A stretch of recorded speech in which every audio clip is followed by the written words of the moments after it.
Tungayan po natin sa video na ito kung paano po gawin ang ganitong uri ng tiles o granite na pwede po nating gayahin o gawin pagka tayo po ay mag-DIY sa ating mga tahanan.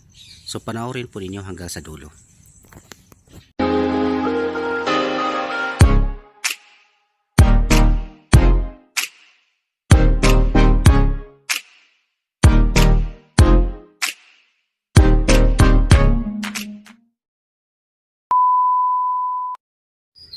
Gamit po ang kulay beige, i-spray po natin dyan sa ating naka-primer na para po sa ating undercoat.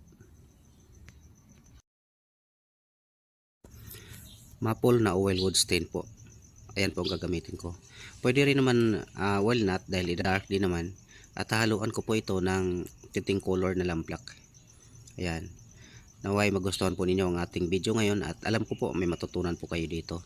Mag-like po kayo at mag-comment po kayo. Sana doon po sa ating FB page na Paint and Varnish Solution para po mas madali po kayong masagot. Dahil dito po sa ating channel, tuwing gabi lang po ako nagre-reply kung ano man yung mga katanungan. At syempre huwag niyo pong kalimutang mag-subscribe kung kayo po'y baguhan lang. At pindutin po ninyo yung notification bell at i-all po ninyo para po isa po kayo sa unang makapanood kung ano man yung gagawin kong upload dito po sa ating channel. Ngayon simulan na po natin yung ating design. Ibabala ko po yung ating wood stain sa spray gun at i-spray ko po. Pwede rin namang gamitan po ng brush, iba-brush lang, pero pinili ko po yung i-spray ko po para mas mabilis po siya at mas pantay. At pagkatapos nun, abangan nyo po kung ano po yung gagawin ko dito na kakaibang design kung paano po siya gawin.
Matapos po natin gawin ang design, isi-sealer na po natin. Ayan, yan yung ginagawa ko ngayon. Sanding sealer po yan na hinahaluan po ng flow at lacquer thinner.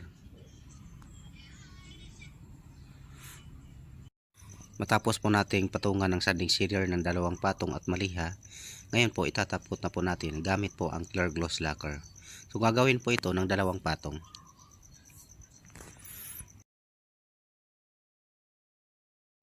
Ito na po ngayon yung ating finish. Ayan, naway mapanood pa po ninyo yung iba ko pang mga video dito po sa aking channel. Sa channel na ito, tinuturo po dito kung paano po magpintura, kung paano po ang technique kung paano mag-varnish, sa mga iba't ibang klaseng design po. lalong lalo na sa pagtitimpla o pagmimix ng mga pintura, tinuturo po dito. Hindi lang yan, pati po mga waterproofing, iba't ibang klaseng waterproofing po tinuturo po dito. Salamat po.